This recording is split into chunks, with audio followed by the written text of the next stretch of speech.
All right, so I had a request. I had a friend call me, ask me kind of how I started, what did I do with, how did I learn to fish kind of thing, and where did I start? So I'm just gonna get right into it. I'm not gonna do any BSing around, messing around. So most people are gonna start with like a spinning reel, something basic like this. This is a Denali rod, which is really nice. I fish all Lew's reels for the most part. I think I have some Shimano's. What else do I have? I think I have a couple Shimano reels and stuff like that. But most people, this is gonna be basic. People are gonna start with their like regular push button. If you're a kid, when you get older or you kind of get more into it, you're usually gonna move to like an open reel, something pretty simple.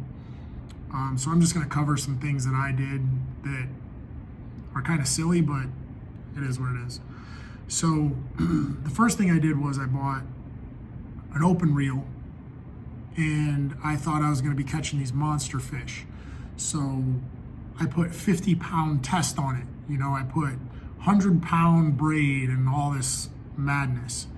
So you're not gonna catch fish that big. Unless you're fishing in the ocean, you don't need that type of line. And what'll happen is when you take this and you put a bunch of like mono, especially fluorocarbon, if you load this up with some really heavy fluorocarbon, like a 30-pound fluorocarbon or something really thick, and you throw it, it's gonna blow up, and you're gonna have to cut all that line out, and then you're gonna have to replace it, and you're gonna start all over again. So the first thing I want to explain to everybody is, for me, I put a mono base, so I put mono on it. I wrap it with some light mono. So usually it's gonna be like 8 to 10-pound mono is what I'm gonna put underneath. Then I'm gonna do a Uninaut, and I'm gonna use fluorocarbon, or if I wanna switch out my line, that's where I'll usually switch out my line. Sometimes I'll use mono, sometimes on my ultralights I'll go mono or back to fluorocarbon. So anyways, I'll use that Uninaut as the base to where I switch my line out. So if I want to switch my line, I'll pull all that line out till I feel the knot, cut it, make another Uninaut and retie it, and I'll spool it up again. But the reason I keep holding this up is because I want to show you guys the importance of buying these reels, and open reels are really simple. I'm gonna crack this open, but I want to show you, if I can, turn this, hopefully I can get in the camera. Right here is gonna have a little label. It's gonna tell you exactly what poundage of line to put on your reel. So again, I don't know if you can see this, but this one is 8 to 10 pounds. That's all you need. You don't need 25, 35, 100-pound braid. You don't need that type of stuff. And 9 times out of 10, you're not gonna catch anything that big. So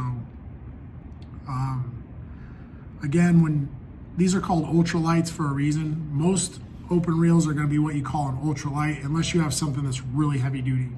And again, it's gonna tell you right on the reel exactly what kind of line you need. So I'm starting there because I made a lot of mistakes buying the wrong line, putting the wrong type of line on my reel, causing myself all kinds of problems, headaches, things that I probably shouldn't have had to deal with. But the reason I start with the line is because next I'm gonna move forward to my next kind of big, I don't know how to say it, like the thing I did first. So the things I learned first that helped me the most. So I started with the open reel, what kind of line you're gonna use, and then I wanna move forward to what I consider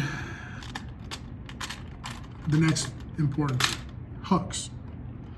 You're gonna go to whatever store you go to, and you're gonna get a big giant meat hook like this. You don't need that, and you don't need a 100-pound braid. You just don't need these things. And I'm gonna just reference this. I'm in Iowa, In Iowa, we're not going to catch, if I've caught a 50-pound catfish. I was very lucky to catch a 50-pound catfish, but 9 times out of 10, you're not going to catch anything over 5 pounds. It's just not going to happen. So you only need a 10-pound braid, and you need smaller hooks. If you have these giant hooks and you put these giant baits on, you're just not going to catch anything. You're gonna have fish nibbling at your bait, and then you're gonna go set the hook, and there's nothing there because the fish are too small to put the whole bait in their mouth.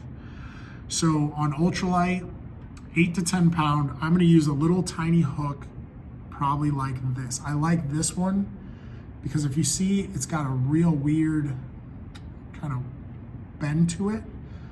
This is so when I set the hook has to wiggle and move, and it will hook your fish. But again, these types of hooks, you really won't need them. Most of the time, even when you're catfishing, again, we're in Iowa, we're on the Mississippi River, I'll probably just use something like this. And I know that probably looks pretty small, but you have to make it so that you can put the bait on it, whatever bait you're using. Again, that's catfishing. I'm a bass fisherman, but whatever bait you put on there, you have to make sure they can put it in their mouth and eat it, and you know you have a bite, and you can set the hook and punch that thing through. Obviously, there's barbs on there for a reason. But if they can't get the hook and the bait in their mouth, you're not going to catch the fish. So again, I will move. Yeah, I got some big, these are giant catfish and hooks that I'll use, but I'm putting like half a bluegill on there. I'm trying to catch something 30 pounds, you know? So again, moving forward, from hooks, I will show you what you need to use. Again, I'm a bass fisherman, but I'm gonna kind of put this in I'm kind of referencing ultralight. So again, when you get that spinning reel or open reel, right on the reel, it's going to tell you what poundage of line you need. Mine is 8 to 10 pounds. With 8 to 10 pound line, I'm going to move forward to your next important thing, and I'm just going to show you like a simple Texas rig.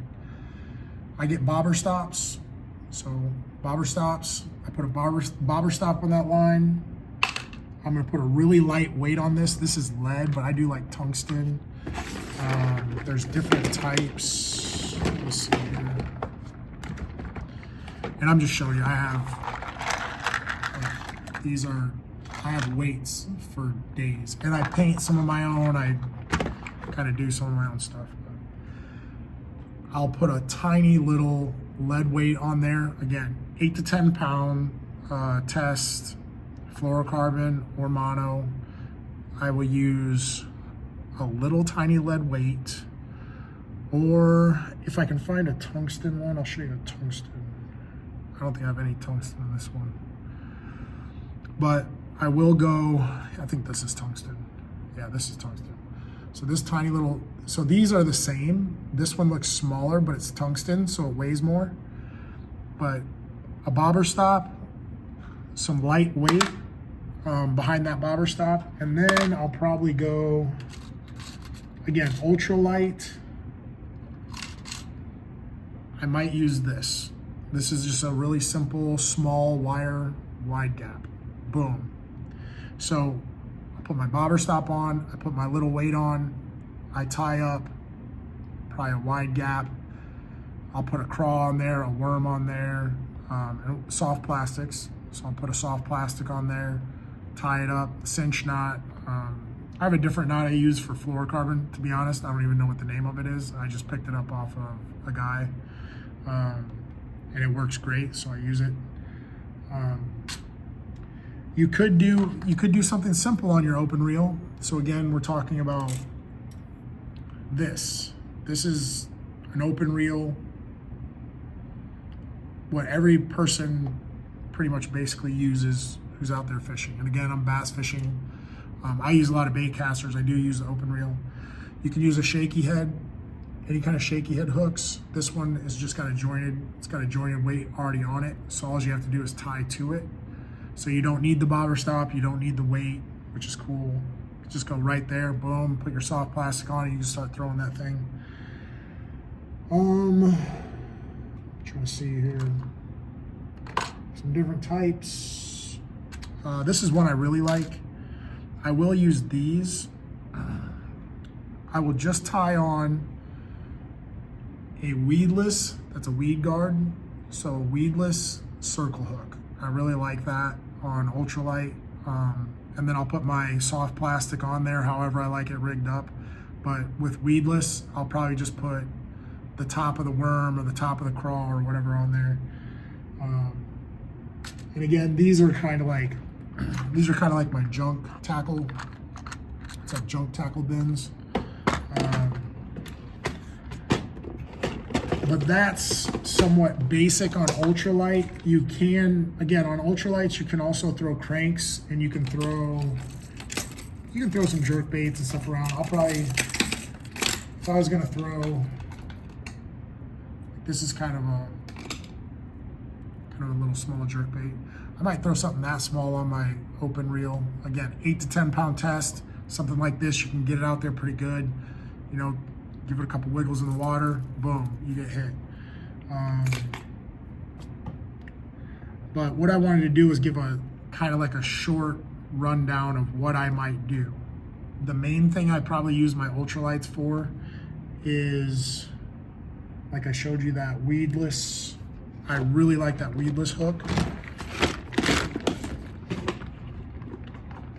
And again, these are all like junk tackle boxes. I just kind of, whenever I end a season, I just throw everything in boxes and leave it. So I have, geez, probably 40 of these boxes. I just fill them up. But so yeah, ultralight, 8 to 10 pound test. I use that right there. Again, we're in Iowa. Any kind of backwaters where there's a lot of grass, any kind of wood, any kind of rocks, I'll use that tiny little weedless hook. And I'm just literally throwing the soft plastic on a weedless tiny hook like that, and I'll pop it over the grass, or I'll pop it over the marsh, whatever's there, and I'll let it sink. And if there's something there and it bites, that'll get it. You don't need some giant hooks. You don't need a 100 pound test. And honestly, that'll probably mess you up when it comes to the reel. The reel will just release all that line, and you'll just have a big bird's nest on top of your reel. Pretty simple stuff. If you wanted to use a worm hook, here's another example of a worm hook. I really like these. I've come to fish these on my bait casters too. I think it's because I get a lower profile. So depending on what kind of like soft plastic I put on there, sometimes I get a lower profile with, like if I have a big bug or something or a big crawl, I'll use that.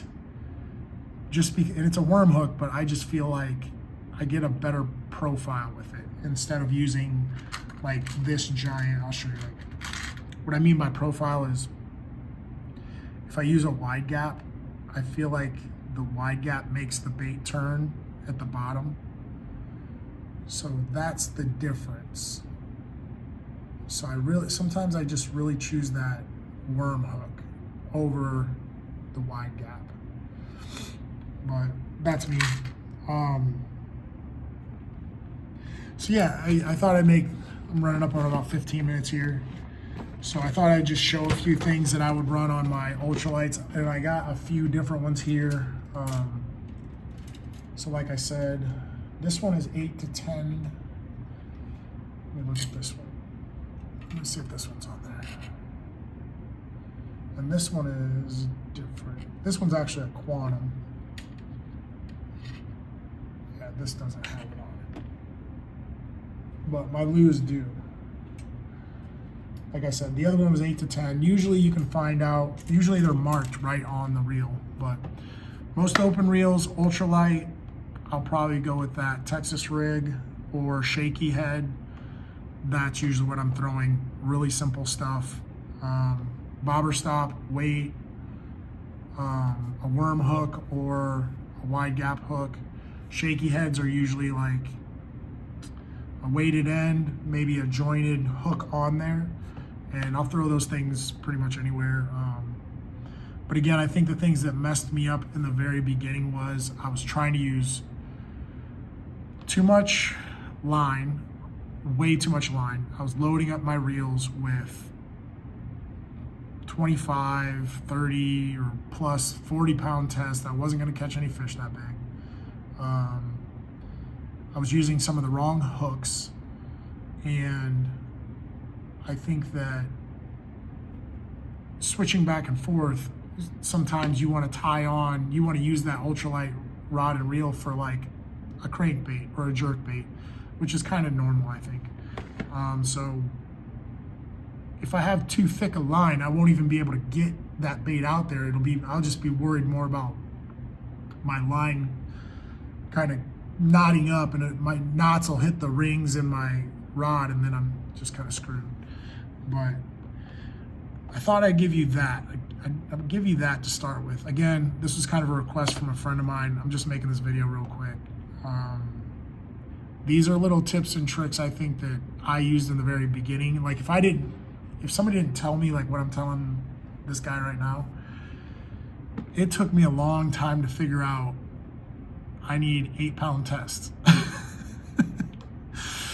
I can't tell you how much money I wasted online, how much money I wasted on these big monster hooks that the fish can't even get the hook and the bait in their mouth. So, I mean, if they can't get the bait and the hook in their mouth, you can't catch the fish. So smaller hooks, ultralight, think light, small hooks, smaller baits, smaller weights, things like that, especially in bass fishing. I mean, people can catfish on open reels, but I would suggest you get a bigger reel if that's all you're going to use them for.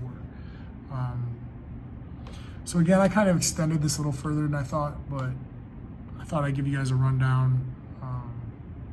If you guys have any suggestions, just leave it in the comments, or anything I didn't cover, I could cover later, just shoot me a message or leave it in the comments.